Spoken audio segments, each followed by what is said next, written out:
Alright, so here's the issue with my car. 2002 Audi A4 3-liter.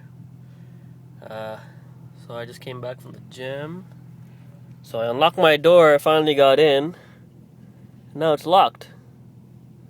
So when I try to open the door, see what happens. Turn the light on. I can't get out. I can lock it, can't unlock it. See what happens when I pull the handle?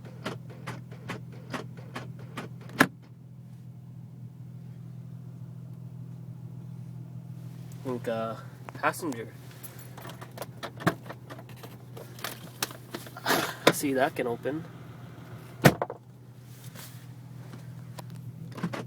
But I can't get out the driver's side door. Fuck.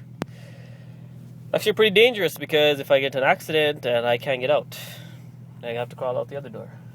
So yeah, if anyone knows what to do, let me know. And I also scanned it and it showed driver's side door error or some shit like that. I'll post the code later. But yeah, I'm trapped.